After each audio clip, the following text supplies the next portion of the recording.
Pilipinas. Iba talaga ang pagkain dito sa Pilipinas. Ito, kumakain ako ng mais. May mais sa ibang bansa, pero iba ang feel at home na mais.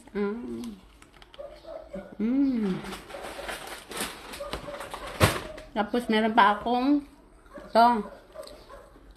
Mani. Tapos alam nyo ba? Ang daming ano. Yan. Feel at home ako, oh. Ito, kailangan, masarap to, oh. Amti. Tsaka, ayan, apa ko, oh. Feel at home talaga ako, oh. Ayan. At tsaka, ito, rabong.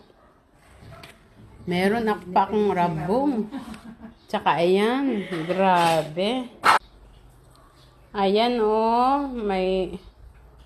Meron pang bangus. Ayan, bangus.